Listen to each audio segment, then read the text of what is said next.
Tuesday, and it's time to talk NFL. Bitch a little bit about last week and how every game in the afternoon nuked and killed any excitement that I had heading into the afternoon, but also, more importantly, start getting those juices flowing for this upcoming week, okay? Because this is a good week coming up. My guest has a real big week coming up. Might be giving a whole bunch of money away to you motherfathers. What's up, new guy? My name's James, better known as the Degenerate75. I'm a DFS content creator who is here to help you get a little bit better at this shit. If you don't know, DFS be tough, and you're doing so many things wrong, you don't even know, right? So I'm going to help you with a little thing called the process. Probably not going to give you a ton of picks and plays, but I am going to help you get better at the process. If that sounds interesting, hang around for about the next hours. Me and my dude Tambo break down this entire slate. Well, not break it down, but get those juices flowing. And if you really like the cut of my jib, you check out that schedule right there. I do this show every Tuesday. Me and Tambo rotate between our channels. I also am live on Monday and Thursday for the Showdown Hoedown, breaking down those games. And of course, Saturday night, I do a Final Thought show. Come check it out. Make sure you guys are hitting the like, because we will be giving away a ticket that you will build with me for every 50 likes we get. Let me bring in my guest. I'm over here on StreamYard. Not real good at this. Here he is, the man, the myth, the legend, giving up to possibly $30,000 away to the people this week. Just a legend. How's it going, Tambo? It's going well. Yeah, big week ahead. Like you said, excited for that. Would love to give away the whole shebang and just give the whole 30,000. But for those that don't know, we can get it out of the way right now. Let them know how it works. Giving away 10% of my King of the Beach winnings. I had 3 possible seats that could get in. I said, if any get in, I'll give away 10% of the highest finish. 1 ended up getting through of the 3 to the live final. It's going to be in Miami this week. Travel out Thursday. So you won't see as much of my content along the way, but I will be down there sharing some stuff, doing some content, having some fun with it, and then also playing in the tournament. It's a 75-man field. It's whittled down to 75 from the 250 that earned the original seat to the play-in. I got 1 option to get through. I've rounded it up to $6,000 right now. So no matter what I say, I will be giving away $600. If I win the first place prize, which I have a 3rd place and a 2nd place at this tournament. I came 6th last year. I love this field. I love this tournament. I love the structure of it. It pays $300,000 to first. All the other stuff that comes with it is separate, but the trophy, the tournament championship, but of the $300,000, I will give away $30,000 if I win first, in the portions broken out 6 times 5,000. So 6 people could win anywhere from $100 up to $5,000. And James, I'll just give the first way only. Mayo's already talked about it on his. I'm going to tweet it out again this afternoon at Toe Tag and Tambo. The tag is there. You guys go check it out. But if you go to the Ship It Nation YouTube station, youtube.com/@ShipItNation, subscribe and leave a comment on the main video. It says Ship It member wins $1 million. You can't miss it, because when you click in, there's 350 plus comments now of people that want to get in this draw. So go there, leave a nice comment, watch the video. You can watch it all in less than 15 minutes if you put it on 2X. My guy Dalton, an absolute legend. He won the 222 last night in Showdown as well for another $35K. So it's been pretty wild ride, man, but we're excited for this one. There's a lot to talk about here. 11-game slate for week 11 at that. One question. This is one I know, because you've been to a lot of live finals now, right? Like infinitely more than I've been to. And here's my question for you. Do you ever get a little less excited now that you've been to so many, or are you still like a kid at a candy store every time you go to one? Less nervous, I would say, than the very first one, where it's like, oh, I don't know what's going on. Like, I'm excited that I get into it, but I'm not really going to know anyone. I have to meet people. I wasn't there. Now it's kind of the opposite effect, where there is more people that are just naturally coming up to me. Maybe they watch my content or something along the way, and I love it. I want to say hi to everybody possible. I always do. Everyone knows that it's been there with me, but I feel better about it. And it's actually because I've been to a lot and you do see a lot of the same people. I'm always excited, because it's like the one time a year around this time when you get to see these people again. So there's 5 or 6 people I haven't met yet that I know are going to be there that I'm excited to meet, some Ship It members, people like that. And then there's also a lot of people that I see maybe once a year, once every couple of years at these, that I'm excited to see again. So it's going to be a good time either way. Been to the Lowe's a few times down there, Lowe's South Beach in Miami. It's a great place to stay, really good environment, everything around there, nice food, restaurants, all these things. My wife is coming with me. Last time she was with me, we got second. So got to vote up at this time or she's never coming again. That's the deal. The Shamrock Lady. All right, I got to ask it because I'm a child. You said you enjoy meeting all these people. Without giving any names, is there anybody that like you kind of want to just nut punch that's going to be there? You don't have to give away who it is, but you just seem so likable. But there's got to be somebody you don't like that's going to be there, right? I don't think so, actually. Look at that. He gets along with everybody. The man gets along with everybody. Yeah, there could have been ways that could have been awkward, but there definitely was nothing like that. It's going to be a good scene down there. I'm excited to see all the people that are going to be there. The diplomatic answer. I don't even know who's there. I promise you there's somebody there I don't like. I'd nut punch him if I saw him. Okay, let's see. Don't forget to hit the like. Every 50 likes will be giving one away.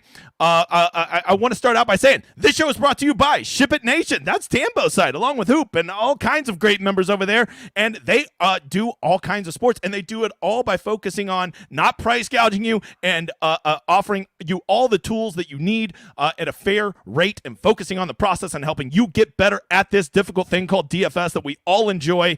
I'm telling you right now, if you want to try it out, use that little code right there, DGen75. You're going to get a discount right off the top.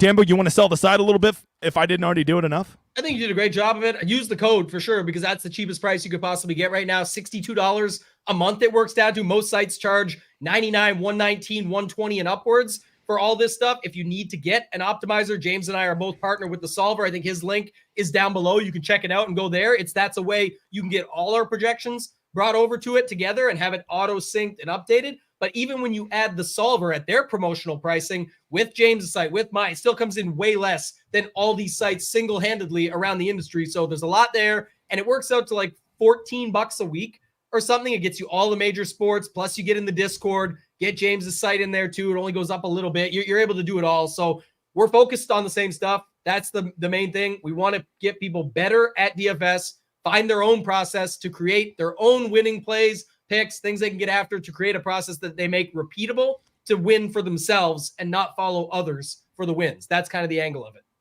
All right, let's get to it. I already see a question I'm going to jump to when we talk here a little about contest selection. If you didn't watch my Saturday stream, guys, I talked a little bit about how, and then I followed up on this Monday on my retrospective where I tell all my members how I do. I'm very transparent with all my numbers, my wins, my losses, and everything in between. And I've just kind of reflected on what contests are working for me and how my roster or how my player pool composition is working for me. And the big takeaway that I have moving forward, because we're now a little over halfway through the season, I think that it's always a good time. You have enough data now to look at what's been working for you this year, what has not been working for you. And for me, Tambo, a big thing that I'm really going to focus on this year is I feel like I keep wanting to hedge every week and do two stacks, right? Like two main quarterback stacks with their wide receivers. And because I'm only playing usually 20 lineups, 10 to 20 lineups. So I'm only doing two primary stacks. And I feel like that I'm spreading myself a little thin. And when I go back and I look at the two big weeks I've had so far this year, both of them consisted of me just sticking to one stack and committing to it and then just having different peripheral pieces built around it. And it can't be a coincidence that the 2 of the 10 weeks that I've won this week were the 2 weeks that I went with one stack as opposed to two. The other thing I have is I just find that I hit a lot more in entries where it's $100 or more. When I play $27 entries and $40 and $50, I'm literally never cashing in those. And I think the answer is just as simply as this, is those are usually going to be my lower projected lineups from what the solver is making me. And I'm just making extra lineups to make them instead of just really committing to a few really good lineups that I could be putting in $100 single entries, $200 single entries, 153 maxes and stuff like that. So those are some things I'm going to really focus on the rest of the season. Do you have anything that that you have reflected on halfway through the season that you'd want to share with these people? I think for sure we play a little bit different because obviously I'm playing maybe more lineups than that. You're playing the 20 lineups, but I will say for sure, I think the angle you're taking is the correct one. I always say it. If you play lighter, play tighter. It's not just the amount of money you're playing, but if you're picking less lineups, like the thing is this, some people go out and say, okay, I got 20 lineups to work with. Let me get a Baker stack. Let me get a Will Levis stack. Oh, but now I need the expensive guys. Give me a Hurts. Give me a Lamar Jackson. Give me this. And then they don't have much of anything. And remember, even when we help you get better at your process where you realize it's not picking 9 top guys and it's some stacks with some secondary stacks and things. So you take a 9-game parlay down to something like a 4-game by kind of mixing these secondaries in. You still need a lot to go your way. The way you're doing it, James, you're making it so that you actually have the pieces set up where if you just go 2 quarterbacks, you can go 15-5, you can go 10-10. But at least then you can get a set of running backs around them that may be correct.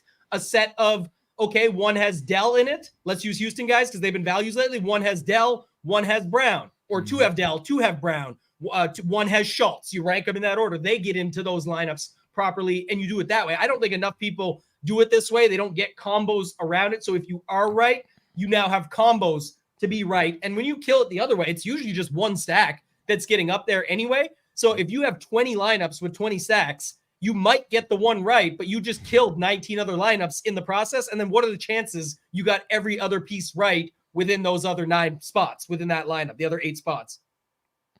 Perfectly said. Here's a good question right here from Mike H. I want to get your opinion. When building a cash lineup, do you play much cash, first of all, Tambo? And then go ahead and answer his question. Is it better to go stars and scrubs or balance? And if you don't play cash, I have an opinion on this one.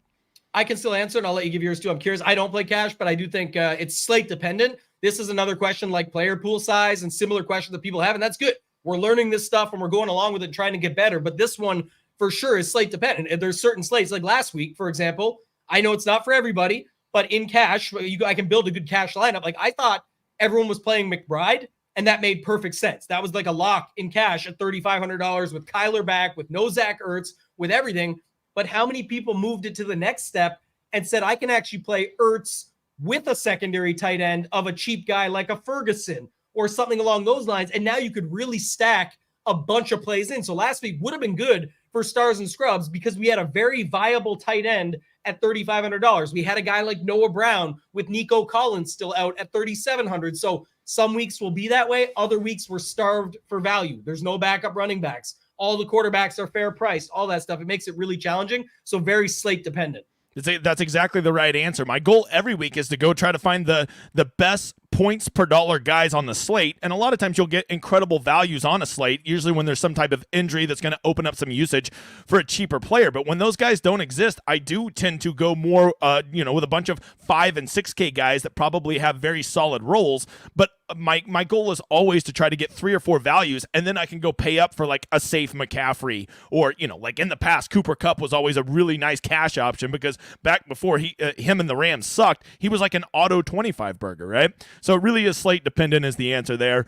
Let me go hide that comment. Let's get by the way, go hop in my contest, you motherfathers. 450 people, reduce rate, flat payout structure. Go get in there. Editor, why don't you put it in the chat so these people have no excuse to not go get in it? And now let's get to this slate. A nice little 11-game slate. For whatever reason, I guess I'm just getting old and I can't remember the schedule, but I swear to God, I thought they were back to a full 13 games this week. I guess teams are still on bye. I could check the schedule, but that involved me not being a lazy piece of shit. Okay. First game up, let's get going. Dallas, the unstoppable force when they're in Dallas, and when they're on the road, they're kind of slapdick. We have Dallas at the Panthers. Only a 42-point total, which I'm not going to lie, seems kind of low, right? I guess they're just assuming Carolina's going to score 3 points in this game. You have any hot initial takes on this Dallas-Carolina game? No super hot takes, but this is actually hilarious that this is the week of the King of the Beach, and this is going to be one of the biggest decisions. I don't care what anybody says. They'll all say they're out now. By the time we get to the game, what do you think people actually end up doing? I know we were going to reflect a little on last week. This is a perfect time to do it.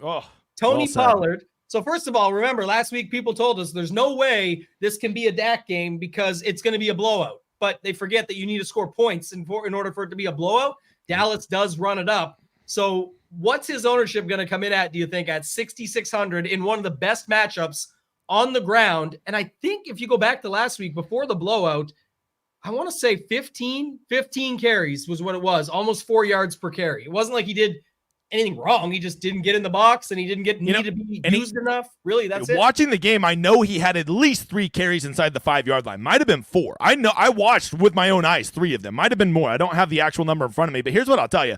I rolled into Sunday afternoon. I had lineups that were already way up there, and I had 2-3 guys left, and usually that's kind of when you're in the nutted position, right? When you get off to a hot start in the early games, and then you have some real big pieces left. And the one guy that I had across all my afternoon lineups was Pollard. I just felt like this was the perfect get-right game for him. They're going to let him get his 2 touchdowns. He'll probably get some catches. Maybe I get lucky and get the 100-yard rushing bonus. And the guy is just allergic to the end zone right now. Like, it's just incredible. Like, in the past, he had such a nose for the end zone. He was like Tomlinson back in the day, where just any other guy would not score a touchdown. He would always find the end zone. And now this year, it seems like he's the exact opposite. And he just goes down at the 1-yard line so much, and it tilts my tits. So I'm just telling you, the regression on his touchdowns is there, but there is still this lingering fear that I've been saying since week 3. Something is wrong with Tony Pollard. We're going to find out at the end of the year he had like some nagging injury that was keeping him at 85% because he just does not look like himself.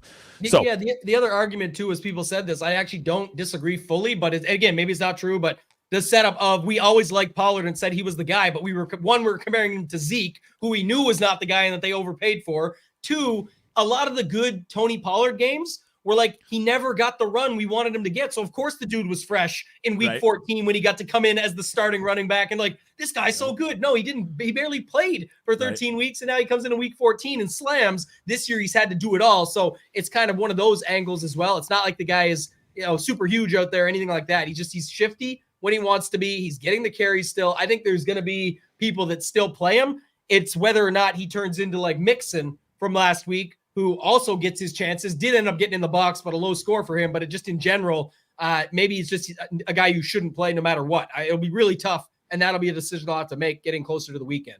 Yeah, I mean, I told myself Sunday afternoon, fuck it, I'm done with this guy. But like, you can't be that way, right? He's gonna have a get right game. I will bet any amount of money he has at least one 30-point fantasy game this season. Is it gonna be this week? I don't know, but I just know he'll have one of those get right games that will kind of make his stats for the season not look so unbearable. He just hasn't had it yet. I'm starting to wonder when it's gonna happen. Is this a game that you would consider? Like, I mean, like this is I can't imagine with a 42-point total, too many people are going to attack this game in the King of the Beach final. Is this one that you would be willing to get in there and be a little icky on? Because I think the Panthers are a team that can like sneaky shoot out because they suck, right? Like sometimes, yeah, they're going to be playing from behind. As the title says, this is a first look. It's always a literal first look for me. Like especially this was the last week of golf in the swing season, so I did yesterday the review show. For the previous day, I did the Monday Night Football show, and then I did the Fantasy Golf Degenerates with Kenny, our 350th episode. So this is the first time looking at the slate, and I just don't know. Right now, it seems like not. I think the decision in this game is Tony Pollard. It is just a really good matchup. We've seen this stuff long enough. Flop leg. It's almost like the TJ Hawkinson last week. How many times have we seen where a beat reporter comes out and says something? Oh, he'll only be on the field in key situations. And then we find out key situations is every play in the first half for 10 catches. So it's tough to say, but the Tony Pollard flop leg is about the only thing right now that has me interested early on, just thinking about that. Yeah, and CeeDee Lamb now being priced up to 9,200. I mean, I love CeeDee Lamb. The guy's been an absolute monster, but 9,200 is like elite territory, right? Like, I mean, normally when wide receivers are at 8,000 plus, you're like, okay, but when they get to 9,000 plus, you better be like you better be like Randy Moss in 2007 good. To be justifying those price tags, because $9,200, unless there's incredible value on the slate, not easy to jam into a lineup. Yeah, I was just trying to see too. The only thing is, like Carolina, if you look at all the stats, obviously we're getting later in the season now, heading to week 11, where we do have more of the DVP stuff, and you can see what they've really done fantasy point wise against these, like who's put up scores on them. They don't show that many, but then you go back and see it's like they haven't really faced a lot of great quarterbacks. I mean, you do the whole season. And the only team that really stands out is Miami, which is Tua, and they lost to him. Stroud, I guess they held down, but like, yeah, they haven't really faced very many good quarterbacks. So I guess you could talk me into it a little bit, but it is expensive to get to CeeDee Lamb. 9,200 is a lot. I will say this, we move on. We said this last week. I know a lot of people did at least about Keenan Allen at his price tag, and he went out and broke the slate, 43 points or whatever it was that he put up, and he was 8,800 or something last week. And I thought he was overpriced, and sometimes that being overpriced is the reason you should play them, because it really depresses their ownership, and you can get these incredible wide receivers at low ownership because they are perceived to be overpriced. I do it all the time at golf, right? Lucas Glover, 10,100. Oh, that's too much for Lucas Glover. Well, that's the only reason I'm considering playing that banjo playing motherfather. Yeah, okay. I agree. Did you have any Thielen thoughts? The chat asked. Oh, I forget you actually read the chat. Let's see here. Thielen, 7,500. I mean, I'm like everybody else. I need him at that Best Buy pricing. I need Adam Thielen at like 6,900. Nice. And that's just more where I want him. But this is a game. I don't know. It seems like to me Thielen is kind of regressing to what we thought he would be, right? Like he just isn't putting up those numbers. And I know a little secret about Bryce Young that not a lot of people know. The guy fucking sucks. So you have to factor that in there. That's got to be my new favorite one that you do. So I love that one. I know a little secret about this guy. He's no good. All right. Yeah. Okay, I'm with you. And 7,500 he stayed at. It's been a bad last 3 games, but the targets were back last game. He just did nothing with them. So, again, 7,500. You got to see how lineup construction goes as the week goes on. Make that decision then. All right, Deshaun Watson still, I think he's pretending like his ankle and shoulder are hurt, but I can go ahead and tell you the real injury with Deshaun Watson is both mentally and emotionally. The guy is broken. I'm the only one who puts this narrative out there. It has nothing to do with his physical well-being. The man is spiritually, emotionally, and mentally broken from the off-field stuff. He will never be the same. I've been saying it since week 1 when I watched that piece of shit because I actually played him in my lineups. I was like, this guy's broken. He's never going to be okay again. So Deshaun Watson, tell me I'm wrong about him. No, I actually said this last week. I know that it was a sad scene for my Ravens. I love the Ravens. They came back and got the job done, got the win, but it was the defense more than anything, and Lamar just making huge errors and mistakes in a game that would have been amazing for them to win heading into this week because they got Cincy to lose. They're playing Cincy this week. Could have been a perfect storm, but now they got to struggle as always, and their schedule only gets harder. But I said it last week. I got into the King of the Beach, actually, my one of 3 on a Watson lineup I ran very good on. And I will say this, I watched a lot of that game, and I said this for last week. He only put up 17 points, but I wasn't on him because I said I watched the game. His arm still looks messed up. You're talking about the spiritual stuff, and I don't necessarily disagree with what you're saying. He did have a lot go on off the field. He's already been paid, all these factors. But the on-field, man, like his shoulder, he kept shaking it out and taking the hits and getting back up and doing it. I thought he was going to be out after the first half that week of the King of the Beach play-in 2 weeks ago, week 9. He played through it last week. He had like one long throw that I can remember to Amari Cooper, and it was way over his head, so it wasn't even strong, but it was like just he got it out there at least. But I don't see a lot. We got another division battle here in the trenches, so I'm not going to be too high on this spot. Go ahead. What if it's just that the shoulder needs to be massaged, but he's too emotionally broken to get another massage? Could that be a narrative that maybe that's why he can't get over the shoulder injury? They like hired team officials for him and shit. He should be able just to get a massage if he wants, but maybe he's worried. A broken man don't give a shit. He's a broken man. Okay. I would say that there is a couple wide receivers in this game that I would have interest in. All right, go on. Deontay for sure. Yeah, he's good. He's kind of good. Like he's in like at $5,000 for as many targets as he gets. I'm pretty interested, right? He had a bit of a down week last week, but just to say it at 5, the price tells all. Like if you're looking at just last week, it's whatever. But at $5,000 in this spot, I mean, I don't know what else we're gonna get here. You're not going to be able to get there, and everyone's going to look it up and say, oh, but they're horrible against this. Cleveland's great against everything. All we want this guy to do is rack up 8 to 12 catches and see what those turn into, and then anything can be a broken play, this, that, and the other. So at $5K, it's pretty much priced in. I also don't mind Elijah Moore on the other side. 7 targets last week, got right into the mix. They obviously made that trade and everything happened there, but Elijah Moore at 3,500, he's looking fine as well. He's another guy. I know it links to Deshaun Watson of everything we said, but it worked just fine even with everything we went against last week where the price, again, it's dictated. It's $3,500. I actually like him, at least as of now, a little bit more than Amari Cooper, even though Amari Cooper, much more talented as a wide receiver. It's not what I'm comparing. I'm comparing getting away with it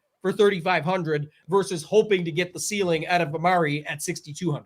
I wish DraftKings had a spot for like just Steelers running backs, because if you could put Warren and Najee Harris together, they are truly becoming an awesome duo, right? Like both of them, you can tell, have a lot of tread on the tires because neither one of them's getting like ridiculous workloads. I actually, for the first time, think Najee Harris could be a competent NFL back because they're not running him into the ground anymore. And you have Jaylen Warren, who is, a different style of runner than him. And those two together, I mean, you literally could have played those two in a fantasy lineup last week. I think I saw somebody like way up at the top of a GPP with playing two Steelers running backs because they're both getting there right now. That offense is, or the running game of that offense is looking very nice right now.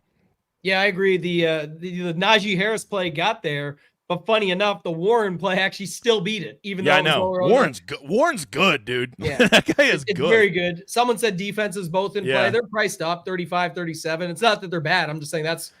How many points did Dallas's defense end up getting this last week? 8. Yeah, 8 on 4,400. See, I will die on this hill. I'm just not paying up at defense. I told everybody you're gonna get like 8 to 13 points, and you're gonna feel like, oh, well, that was stupid.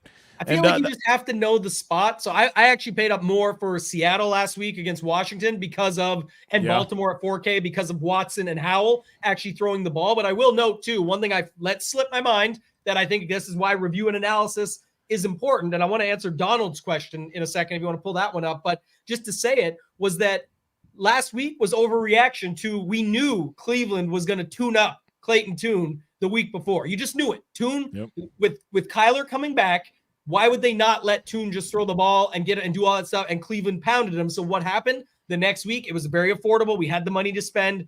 You could get these upper defenses. It's just that's why it didn't work out. You know it. And Donald says, seems like the only way to win money now in DFS is to overstack teams and hope you pick the right one. I don't think that's true. I think if you go, there's something to be said for it. Not saying you're wrong. I'm just saying if you go watch the review show we did this week on the Ship It Nation YouTube station, you can subscribe there to get in the draw. We broke down the winning lineup this week. It was extremely sharp. The lineup that won that had the Dallas stack with no Tony Pollard. So they went Dak with Lamb with somebody else. I forget who it was. I think it was Cooks. Anyway, went away from Pollard, leveraged that, did not overstack a game, just a standard stack with no run back, 2 guys. But they didn't play Pollard, so they went with the Dak stack. It was low owned. CD was only 15. The other guys were 5. But instead, most people doing that, myself included, were like, well, if I'm going to be off the Burrow stack, which I know you liked too, and I definitely liked, most people were putting a Cincinnati play in there, whether it was Mixon, because now you don't have Burrow, or people were putting Irwin or Boyd or Chase, as whether it was a decoy or not. People were going to find out at 8,600 with no Higgins. The guy actually put 3 Houston players in his lineup. And he put Singletary on the opposite side of Mixon. He put Noah Brown, who made perfect sense at his price, no Nico Collins. And if not playing Cincy guys, you might as well just use the Houston defense, who got the same points as the Dallas D, 8 points. But it was a really sharp lineup, and it was not an overstack of a game. It was just sharp play on the slate at hand. We broke it all down. These are shows you guys should be watching. If you like this, you'll love that. It's all process, analyzing the slate, reviewing it, and thinking about how we can get better for future slates. So thought I would bring that up. It's pretty helpful. I think it'll help other people as well. All right. Well, I've got great news. I'm going to win you $300,000 right here, Tambo. If Justin Fields is back at Detroit, sneaky stack of the week for all the monies. Okay. There you go. You're welcome. I don't even want to cut. Just a thank you when you win it. That's all I'm asking for. So we go him with Komet. I like it. I'm in. You sign me up. I'll be cheering for you. All right. I don't actually hate it. I guess I could do this. This is definitely something to think about, but it has to be him. That's the difference. Yeah. Look, Justin Fields, don't forget, he was really starting to warm up and play good football before he got hurt, right? He was really starting to put up those monster games that we see. And if we know anything, Detroit is not afraid to get in a shootout at their home field, right? Like, we know that they don't mind a good shootout. 46.5 is a very big total in the NFL this year. Hell, it's the third highest total on this slate. And I'm telling you, I think Chicago, Komet is good. I cannot believe how I used to think that he just got fantasy points simply because they had to throw the ball to somebody. Go watch some of the plays that guy makes. He is a legit tight end. DJ Moore is good. Darnell Mooney is even in there, and their running game is serviceable enough, right? So to me, this is just instinctively Justin Fields for all the money this week. That's just my first thoughts looking at this slate. What about the other side? I'm curious your thoughts there, because we tried it last week. It was okay. Obviously, Amon-Ra came through heavily, still 24 at a Goff. These are all pretty good matchups on paper, and Laporta is fair. He's not cheap, but he's fair. He just only got 5 targets last week, but just looking at it there, 5,800. Could you go the other side of it, or you got to go the Field side or bust? I mean, I will tell you, I think the Lions, and I said this last week, why I didn't go with the Goff stack, which he was the one that I ended up, he was the last one that I cut out because I really wanted to go with the Goff stack, and I just said this is a run-forward offense. They want to run the ball when all things are equal, right? Dan Campbell likes tough, grinded-out football. They end up still scoring a lot of points because they have a good offense, but they want to run first. And I believe the first 3 touchdowns of the game were all rushing touchdowns. It was Gibbs and Montgomery, and then freaking Goff still got there with 330 yards and 2 touchdowns because that game kind of shot out like every game in the afternoon shot out.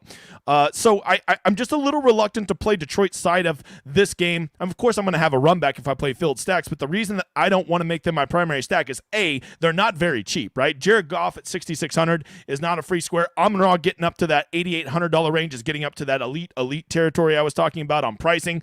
Laporta at 5,800, it's who am I playing? And then both of the running backs, Gibbs and Montgomery, are good, but those are expensive prices for guys that are almost splitting the backfield 50-50. So it just makes it really hard to play Detroit, in my opinion. I'm going to try to pick the right one as a run back for Fields, assuming I run Fields stacks. This is my Tuesday overreaction show.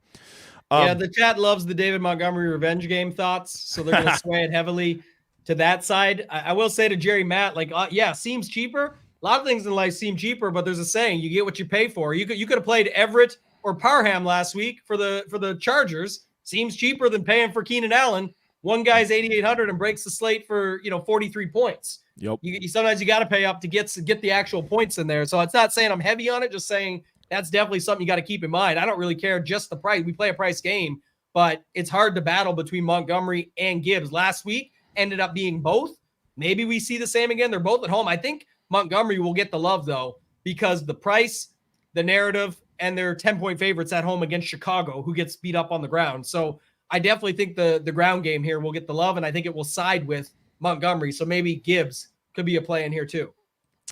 All right, let's get over to the Chargers and the Packers. What's up with old Keenan Allen? What we got? Oh, his shoulder injury? I didn't even see. So when he scored, did he hurt his shoulder from carrying the whole fucking team? Is that what happened? Scoring all those fantasy points? I thought he came back though. I thought that was the injury early and then came back. I'd have to look it up. I can't remember exactly how it played out. I did not play a lot of Keenan Allen, obviously, to know this. The Millie Maker winner also did that. Had 2 tight ends to be able to pay up to him, but I can't remember. It says consider day-to-day. Second half. He said left the second half briefly. He would return and play. That's exactly what I thought had happened. So just glancing at these prices, is it just me, or does pricing seem tight as shit this week? Do you think they knew it was King of the Beach week and they just wanted to make it tough as shit on you guys, so they really made pricing tight as hell? I hope so, because I like tighter pricing. If it's harder for everyone, it includes me, but I still prefer that over it's easy for everyone, and then we have to just look at what's the best pivots, this, that, and the other. I kind of like it better this way. I mean, we're 4 games in. We've already seen 3 wide receivers now that you have got to make a conscious effort to try to get just one of them in your lineup, right? And I don't, I don't think there's a ton of value on the slate. I mean, we'll continue to go, but just off the top of my head, I can't think of any big injuries that are going to open up a ton of value. All right, so in this game, the Green Bay, I've been saying this for weeks. I want Jordan Love to be good. He's not, but I guess at 5,600 against the Chargers' shitty-ass defense, you always have to consider that he could get there. Could a Jordan Love, Christian Watson maybe be, one that a cheap stack that could get there? Because the Chargers' defense does love to give up some points. They do, yeah. That's the challenge here. Like, again, I don't know. Their run D looked so bad last week too. I was just trying to look that up because they're the team that we just talked about where Detroit ran all over them, both guys. So Aaron Jones, I tried to make work last week. He's 6,200. Yeah, he's someone I'm thinking. What did he about end here. up doing last week? It didn't seem like, I don't recall him doing much. Nothing. No, he had 13 attempts, 35. He did get 6 targets though, which was nice. That was something to add in there, but I don't know. It's in Lambeau. They're underdogs at home, obviously going up against the Chargers. The Chargers can get the work done. This is tough because it's in Lambeau and we have all these other good spots, but there is some interest in this game, at least some of those guys. I guess the Watson way would be the way to go with what you mentioned there. Also, Quentin Johnston finally got involved a little bit last week, 4 for 4 for 34 yards and a touchdown. I think Guyton, who's 3,300, he ended up getting a touchdown, right? Yeah, he had 6 targets, 4 catches for 41 and a touchdown. So I don't know. Green Bay side looks better.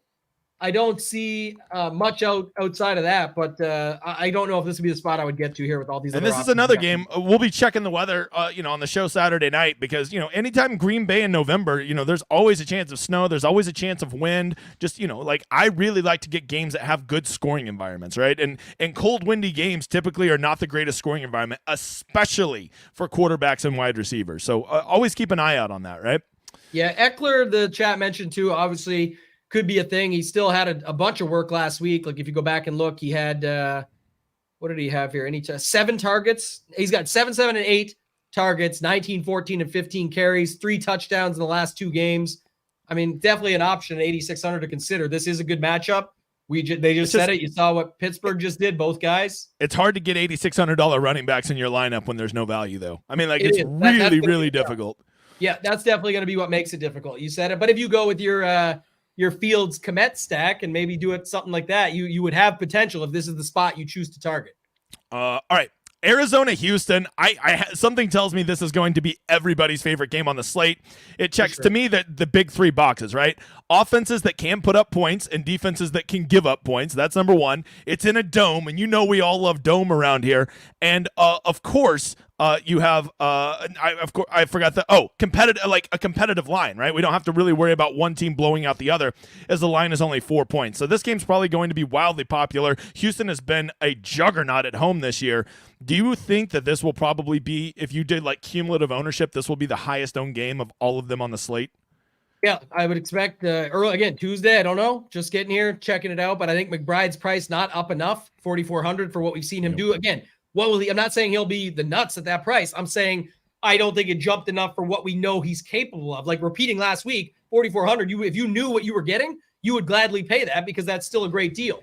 But I think because of the matchups, the DVP, the stuff people look at and break down early, I could see with Kyler being the $900 less than Stroud, you play Kyler, you play McBride, and you plug in one of those Houston guys. We'll see. I don't know what's going on with Nico Collins still, but you got Dell, Noah Brown, 4,800. He got a $1,100 bump, so finally gave him some love in the price area. Keeps it a little bit tighter, but yeah, I definitely think people are going to go to this spot for sure. Yeah, this is a super interesting game. I will tell you that I would imagine both of these quarterbacks are going to be, I would imagine, double-digit owned. And in this one, this is a game that I think you're probably playing with fire if you completely avoid. This is probably going to be one of those games where I try to come in, swoop in, and grab a strategic piece or two and just hope that those, eat up the usage, right? Rather that's, one wide receiver or maybe go get Devin Singletary, who might be lower owned. Just come grab a piece or two of this game and not just completely focus on this. But I do think there is something about, if you're convinced this will be the nutted game on the slate, just get really overweight on it, right? Like legit run 5 guys from this game, run a quarterback, 2 pass catchers, and then run 2 run backs from it. And that's a way that you can get some leverage on it. It's just being more exposed to it than everybody else. Yeah, this would tie in the question from Donald earlier about the only way to win money is to do that. Not necessarily. Like I said, there's plenty of other ways, and usually it's not what you think. But if you tied in Donald's point with your original contest selection and getting heavy in spots, put those two together. Then if you're going to do that, take your 20 lineups, get after it with this game, and hope you get one of those spots. And maybe you fit in the guys like Michael Wilson, or you get the Marquise Brown flop leg, or even though it's a bad matchup for Dalton Schultz, he's the guy that gets into the box. And we'll wait on the news of James Conner and Pierce and those types of guys at the running back positions. But definitely think that would be the way to handle the spot. Let's rephrase Donald's statement and make it accurate. Overstacking a game is one of the ways to win money at DFS. Okay, yeah. To say it's the only way is a little short-sighted. Doug Craig says Michael Wilson a sneaky play. Are you there with that one? No.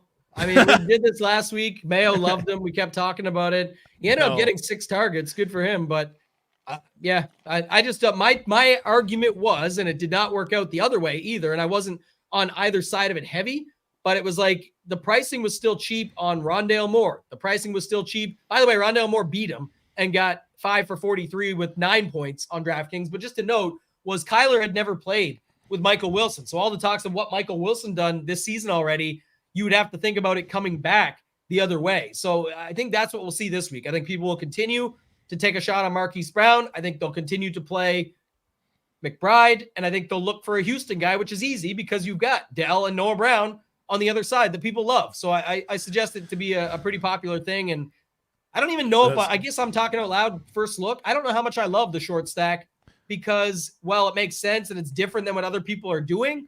If this actually becomes the thing where Kyler becomes the nuts, I think it's just so much more likely that this game became the nuts and you are going to get overrun by the overstacks that beat that. So you're like, oh, I got the right pieces. Marquise had a touchdown and the bonus and Kyler did well. But then if there is 3 other guys involved in the game that allowed for that to happen, you're getting passed by all the game stacks and you only have 2 little pieces of it. I think I know this. I'm not sure who this Monday Dynamo guy is, but I think he's just trying to take an unnecessary shot at Kyler Murray and his lack of height. I think that's what he's trying to do here because he knows I love Kyler. Boomer fucking sooner, all right? I know Monday. He's he do a whole bunch over at my side. Okay, let's get on to the next game. Get that guy off my screen. Get that guy off my screen. All right, we're moving on to Tennessee, Jacksonville. Just initially, I just saying the 2 teams made me vomit in my mouth a little bit. I wanted to believe in Will Levis, but watching the game last week, I realized that all you got to do is blitz him, and that guy freaks out and becomes, horrific at football. He is the Zach Wilson of football whenever he has a blitz in his face. And I think Jacksonville got exposed last week, and we probably realized that they're a above average football team, but they're nothing close to elite. Is there anybody in this game that you're kind of hankering to get after? Are you going to go back to the Will? No, I'm done with old skinny jeans Levi's. That guy's dead to me. All right, he's done. Mayonnaise coffee man. All right, you gonna be off him? I think people will like Christian Kirk here because he's 6,000. He didn't go up that much. Just had a huge game last week. Another solid one. Maybe Calvin Ridley. He's cheaper, $600 less. I don't think it was a great week last week. Just double checking here. Yeah, he didn't have a good week at all. Actually, only had 3 targets the whole game. But this is the matchup if you're going up against Tennessee that you want to be after. I don't know. We tried to make this work last week. I think that's the thing. When we have these dome games on the slate and these other spots that we're mentioning already, we'll have to wait and see. I do feel like that's something you have to remember as we get into these, we're middle November now, week 11.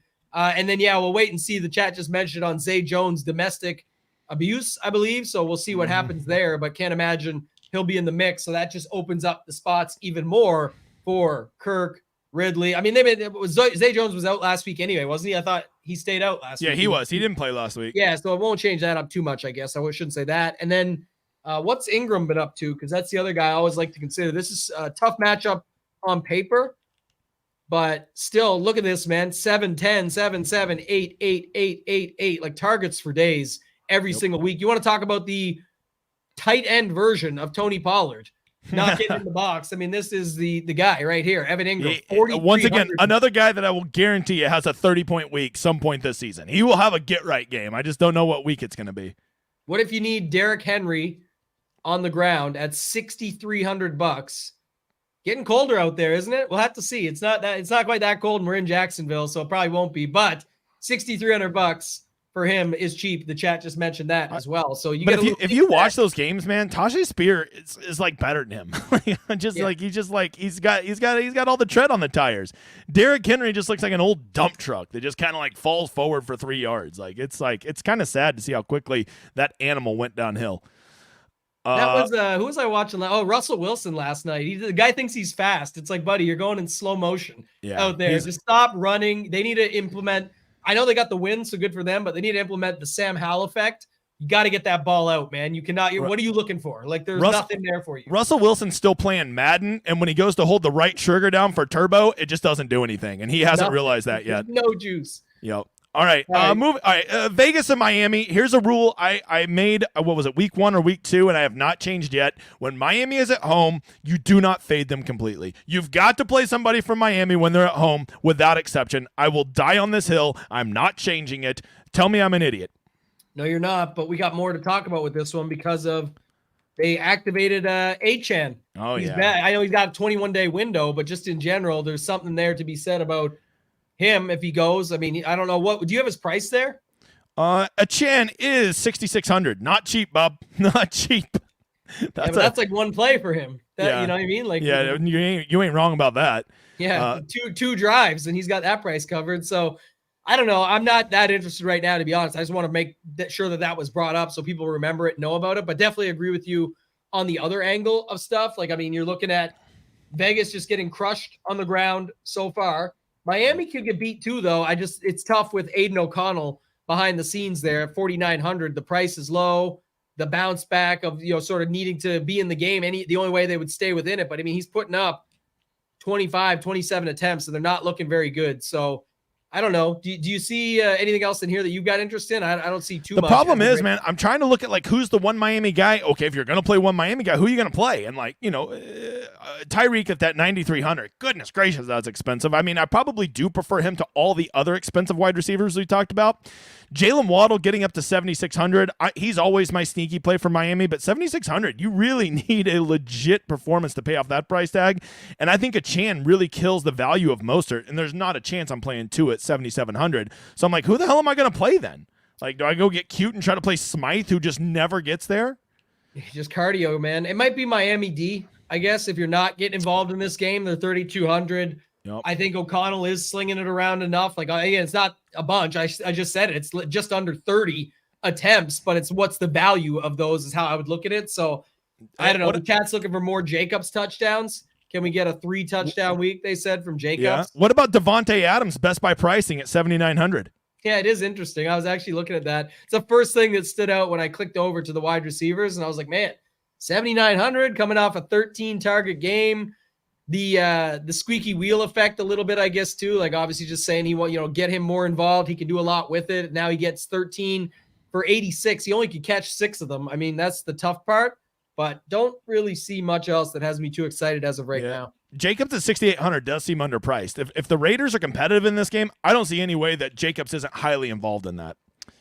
And the other one is Dolphins onslaught with defense. Here's the problem. You ain't going to have no money left for the rest of your lineup because if you do a Dolphins onslaught, you're going to be broke, Bob. Like they're all priced to go. I'm telling you, DraftKings did a pretty good job this week of pricing people appropriately. Cut it off. Yeah, even if you just try and cut it off at like Tyreek Hill, Waddle, and Miami D, you're down to like just over $4,000 per spot. You still need 2 running backs, a wide receiver, a tight end, a flex. You could sub out one of those wide receivers, but you're not really getting a break unless you go Tua, Waddle, Miami D, leave Tyreek out of it. And that's like the scariest thing. And the worst, the biggest tilt is stacking the Dolphins up heavy, not playing Tyreek and be like, oh, as long as Tyreek doesn't do anything, and then watching this on the first drive for like 46 yards and they're just getting started and they run it up and they continue to use him. That is the absolute worst. So I don't know. What did Jason say on the previous game about ETN? ETN was cruising with huge games and then a bye and a San Francisco blowout.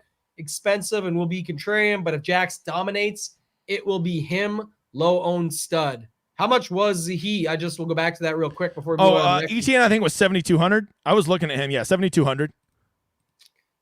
Yeah, the blowout definitely hurt him bad. Before that, he was crushing for 4 straight games. I guess it'd be worth considering because he's been getting the targets too this year. That's what's different. I think him and Kirk are probably the two pieces of Jacksonville I would consider the most. Yeah, good call out there. I actually didn't spend enough time. It did pop price wise, but I didn't look into it deeper and think of it from that perspective early on. So I like that call out as well.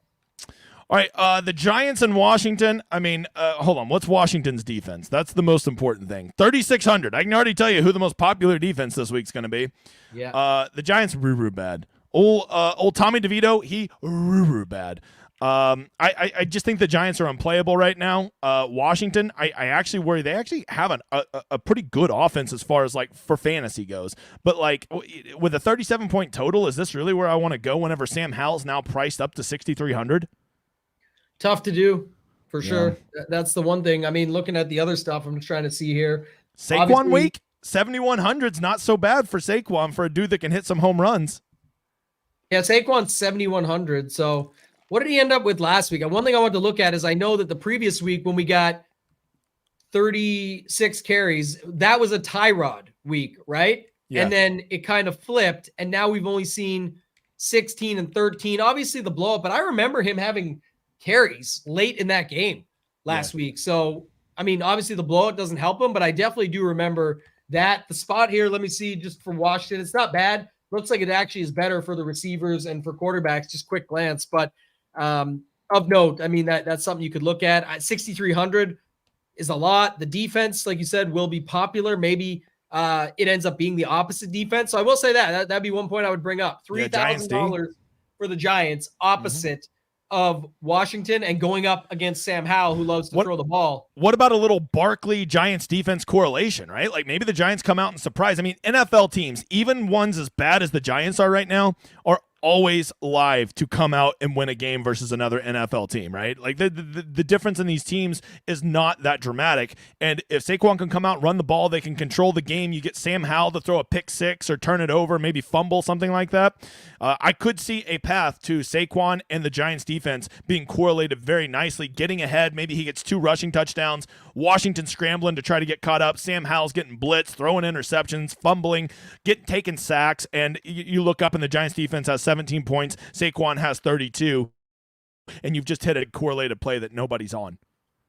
Yeah, and you're never going to tell me it's bad to play a defense against the guy throwing the ball 44, 45, 52, 42, 51, 41. Like that's the attempts that you're getting up, and I don't really care about his body language and stuff. I see Jason again in there talking about that. Like that don't matter. This guy barely signed back on for some stupid little deal. Like he needs to get paid here, something, whatever it is. So I just think he's going to still try. It just, he can be frustrated with something and still go out and put up a game. I'll tell you what, I'm in a big survivor pool that's down to like 139 teams. Yep. I think it's like 30K or 35K or something. I'm scared to play Washington in that, even as a 10-point favorite. I know everyone's playing them this week. People have them left over. If I'm betting this week, I like the Giants plus 10 on the road. It still can be one of those spots where we've seen crazier stuff happen. So you could take them on the spread. You could sprinkle a little on the money line. I assume you don't have the Dolphins or the 49ers, right? What's that? If you have the Dolphins or the 49ers, I would feel much better about them in your survivor. Yeah, I think I actually don't have either of those. It's the other squad I was looking at was Detroit, maybe? Who was it? It's either the Lions or Dallas. It's one of the D teams that I have left, and I was going to go with that. So one big thought, and you said this perfect. The reason that I ended up shying away from Dallas's defense last week, it wasn't the ownership. It was just that I knew that the Giants were going to play a pretty, like plain Jane game and just run the ball. And defenses don't score. Everybody thinks that your defense does well when the other team doesn't score many points, but that's not true. You score points by getting sacks and interceptions and pick sixes. That's where you get the points, not by holding the other team to 13 points. Yeah, you get 3 points for that shit, but that's not where you get the points. The real points is getting after a quarterback who's constantly passing, because every time a quarterback passes, you have 3 chances to get points. You can get a sack, you can get a fumble by sacking him, or you can get an interception. When they run the ball, you only have 1 chance to get points, and that's the running back fumbling. That's it. Yeah. I agree. That's the thing. Like I said, I wouldn't hate it. Sam Howell still throws the ball enough times. These guys are in the NFL. I know, make fun of them and stuff and all this other factors of, but they can't do this. They're not good at that. This was a bad game here, whatever. Sure. But it's one game. It's the sample size of one. It's daily fantasy. We're playing it weekly in the NFL for these main slates, but I got no problem with going the opposite side of that game at 3,000. Tweezy's with us. He says, I like that Barkley and Giants D. There you go. Me and Tweezy on the same page. All right. Sean says that they could be tanking for Caleb. So maybe, and again, that's where one side of the coin is, well, Barkley doesn't give a shit. He still plays his ass off, but does he get out there as often? If the coach is, just take a break on this drive here, we're going to do this instead. Sure enough, leading to that, he does not get to control that. So he's right on that angle. So I don't know. I don't look into that stuff too much. I don't hate it from just a early game theory perspective of a way to flip a build. I'm not against it. Last week, it was Singletary and the Houston D, when everyone was on Cincinnati with Mixon and the Bengals, or one of the expensive Ds. So you can flip the build. I got no problem with it. All right, we got 3 afternoon games. Let's fly through these because I want to be out of here by 1. I still got to go I got to go meet with the tax guy today. And more important than that, I got to take a leak. All right, Tampa Bay, San Francisco. First afternoon game we're going to talk about. 11-point spread, but only a 41-point total. I guess Vegas is telling us that San Francisco about to shut down Baker and the Bucks. You got any hot takes on the Bucks or the 49ers? The streak is over, right? So I don't know. They did everything possible in that game. The crazy part was Christian McCaffrey ended up with 20 DraftKings points still, 20.2, and it looked like he could have got 40.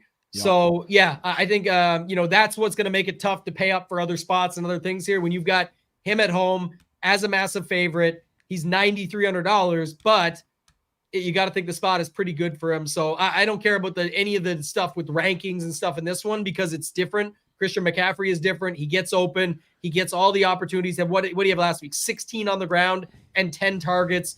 Red zone, typically he's involved. So I don't know. It's hard to get away from at least thinking about him early on. But that's my first thoughts coming into this one. Also, San Francisco D is only $200 more than or $300 more, I guess, than what we were just looking at with Washington. This would be a spot I think you could see them get busy as well. And they're under 4K. So maybe that's the case. Hey, you motherfathers, go hit the like. Let's see how many likes we can get up to. One question I want to ask before we move on from this game. If you I know it's Tuesday, so you're not committing to this, but just gut instinct. Would you rather have Christian McCaffrey or one of those 4 really expensive wide receivers that we talked about earlier? Yeah, I still like Christian McCaffrey more right now, but again, we'll see what the rest of the field does, and I'll probably be thinking of things based off of that when I'm building my main lineup. All right, the Jets and the Bills. Look at that. 40-point total. I think that there's some real concerns. Didn't I see the Bills fired their offensive coordinator today? I guess the offensive coordinator was whispering in Josh Allen's ear to fumble snaps and not get handoffs and throw the ball to the other team. Horrible coordinator that he keeps telling Josh Allen to do that. But you got the Jets coming in. This game actually has a lot riding on it, and I really think the Jets are going to muck up this game, and you are looking at a very sloggy game that it wouldn't even surprise me if the Jets go in and steal this win. Could be possible. Also, last game real quick, just to mention it, but the Purdy stack, if CMC gets super popular, I could actually see that doing something against Tampa Bay, and there's options just to go Purdy with one guy, whether it's Debo or something, and then bring it back the other way if CMC gets super popular with the value. That's where people end up spending it. I wouldn't hate that leverage play. The Buffalo thing last night, talked about it on our show yesterday. Like everyone was so enamored with Allen. I know he still had a pretty good game, even with all the mistakes, but he's been a turnover machine. Talked about that for sure. He had more interceptions, fumbled the ball, just touched the ground with it, and then gave James Cook a tummy rub. Like, I don't know what he's doing out there. And then they ended up deserving. They lost the game, and I thought they deserved it. So that's my thoughts. Stephon Diggs' brother tweeted out like it might be time to give 14 a new home type thing, basically, is what he said. So yeah. I definitely thought that was kind of funny, but maybe that's why they were like, we got to do damage control. Let's at least fire the OC, and then they'll get fired up to get Stephon Diggs more involved. Breece Hall, 6,400. Jets D, 2,600 here. Yep. So maybe the Jets D are the popular cheap D. I played the, last night, everybody's like, oh, Bills are going to do so good. They're going to be so good. So what do? You just go play the low-owned defense against them. And I think they had 4 turnovers and a couple sacks. They did great, right? Yeah. So there's definitely a path to the Jets defense getting there. And the Jets have way more home run hitters on their defense that can single-handedly cause, those 8 and 9 point plays, like a pick 6 or a Quinnen Williams sack, fumble, some defensive end picks it up and takes it to the house. Like those plays are much more viable when you have absolute animals on your defense. And I think we can agree that the Jets have more of those than most teams do on the defensive side. Fournette made the pool, by the way, now. He's $4,000. Stone minimum running back for next week. James Cook, more fumbles. He ran really hard after that fumble. Yeah. The second one wasn't his. It actually belonged to Josh Allen, which was nice because it was on Josh Allen. So I was happy to see that credited correctly. Latavius continues to do his thing at 4,800. But there's a lot going on with the running backs there. That is the better matchup going up against the Jets, but the other side of it looks pretty good, like you said. Other than that, I don't too much. Shakir, 3,200. Kincaid, 4,900. So yeah, couple options here in this game, but low total in Buffalo. I don't know how much I'll love that game. Division game, etc. All right, last game and probably my favorite afternoon game. If things aren't going well, problem is I would say switch to this game in the afternoon, but I don't think I'll be the only person to think of that. This game's in the Dome. It's the Rams versus Seattle. We know both of these teams do have the ability to get in shootout type games. They both have some true star wide receivers, which is also really nice when you're trying to get in shootout games. What do you think about this game? Tougher, and there's no late swap either at King of the Beach, so I didn't. That's the way it works at the live finals, because otherwise people can kind of get involved, right? They could say, oh, hey, bro, you need this. I've got these 2 guys. You swap to them, I swap to them, and we could swap money or whatever like that. So they don't allow for any of that, which is great. Love to see that. Keep it ethical. Always good. But the sweats get pretty crazy down the stretch, because if you've got guys left over and you're up the board, that's really what's deciding it. So you really start to see the pockets in the room of people and what they need and what they're cheering for. So I don't actually have a lot in this game. The total is nice. It feels like the best afternoon game. Who are the guys that you are interested in right now? Because Seattle D could get popular, right? 3,100. I see that. I don't know what else. I think we're waiting on Stafford news too, right? We also have to see that. Yeah, Stafford plays. I'm pretty warm to Kupp and Nakua. I think those guys are finally dropping back down to the price range that they should be. And also don't sleep on DK Metcalf, a guy who who had his most targets he's had in any game all year this past week with 12. And if he's going to continue to get that many targets at 6,900 with his talent in this potential scoring environment, I think DK Metcalf is a guy that I would definitely want to have as like the final guy in my lineup going off in the afternoon, and maybe he gets me a 30 burger. Yeah, it's possible. I guess I could see that angle. Him and Lockett are both cheap. Lockett's been consistent too. Yep. I know, like it's nicer. It feels good. DK, the big boy, he can go out, he gets in the box, all that stuff. But just in general, like Lockett just got in again last week, 10, 8, 9, 8, 6, 7, 10, 5. Like he's getting a lot of targets as well. So 6,500, could see that. Kupp is 8,100. I guess that feels kind of cheap for him, but then you see it's not been great since he's sort of come back the one big week when he first came back, and it's been, after that, nothing. 6, 6, and 6 for DraftKings points. So anything else here with this one that you like? Probably. I mean, if Stafford plays, I'm going to be way warmer to this game. That's essentially what it's going to come down to. I don't even know his status. I know he's an old man, but I also know he's tough as shit. So that needs to be factored in also. All right, let's get this drawing going. Editor, go ahead and draw me a name for every 50 likes we have. I'm not even going to sell my site, but I am going to tell you about all these winners. Look at this. This is the weekly collage. Look at all these dudes, man. Once again, I think you should always be aware of websites that are only out there pumping up their moderators hits. To me, the sign of a true site that is doing what it should be is celebrating the winners, the community, and not the moderators. Look at all these unbelievable hits this week. It's not about how much you hit. It's about how much you hit relative to how much you play. That ROI is is so big. That's why I put all those firsts up there, because a lot of times these guys are hitting 50, 100x their money. They're playing $5-10 a week. So when you hit $2,500 or $300 or $225, those are incredible hits. You should celebrate those. If it gets you excited, it gets me excited. And yes, we still have the big $10,000 and $50,000 and $5,000 hits. But more than anything, look at all those flags flying. Come be a part of the community. DGen75. And don't forget that me and Tambo this February, start making your plans now. We are going to the Waste Management Open. Matter of fact, I got to make a phone call to a place. So for one of the nights that were for the meetup, come there, meet me and Tambo, enjoy some golf. Golf season will be going. Start buttering up your wife now or your husband. I don't give a shit what gender you are. Just be there, okay? Editor, do the drawing in the chat. Looks like Kenny won. And then lastly, let's get out of here by reminding you guys to use my code DGen75 and go check out Ship It Nation. They have NHL, they have NBA, they have all kinds of sports that I'm not offering. And I am telling you, if you want to play those sports and you want my opinion on where you should go to Ship It Nation. Tambo, tell them one more time about your site and about how to get in your incredible giveaway to remind these people so they can get a piece of your King of the Beach action. Yeah, the site, I think you talked about it plenty. I'm good with it. You just go check it out. It's free to check out the site. You can put your email in for free. You can get access to some of the stuff, the offers we have upcoming. You can see everything there is to offer, all the drop-down boxes. Everything's there for you to look at. ShipItNation.com. If you do decide to sign up, it works out to like $14 a week just to try a month. You sign up with code DGen75, you get it for $62. But the giveaway, last time, I'll bring it up here just so we get it out there. Go to YouTube, pause after this, whatever you got to do, follow these instructions. Go to YouTube. Go to @ShipItNation, youtube.com/@ShipItNation.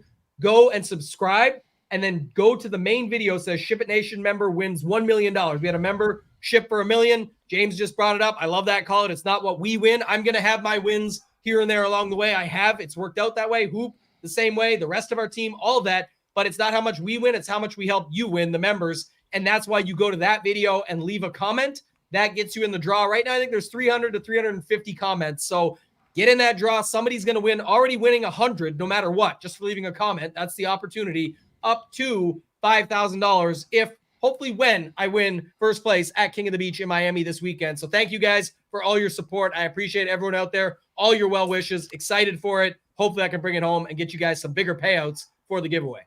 All right, for the rest of you, I will be back tomorrow, Wednesday, for PGA, the live stream, because I don't give a shit if it's swing season or not. I love PGA like a fat kid loves a chocolate cake, so you know I'll be doing it 7 o'clock tomorrow in the Lord's time zone. Be back Thursday, Friday, Saturday, Sunday. You'll never get tired. Actually, you will get very tired of seeing this face, but I ain't going to stop. Thank you guys for being here. We appreciate all you guys swinging by and being in the chat. We will talk to you next time. Enjoy this outro, you mother father.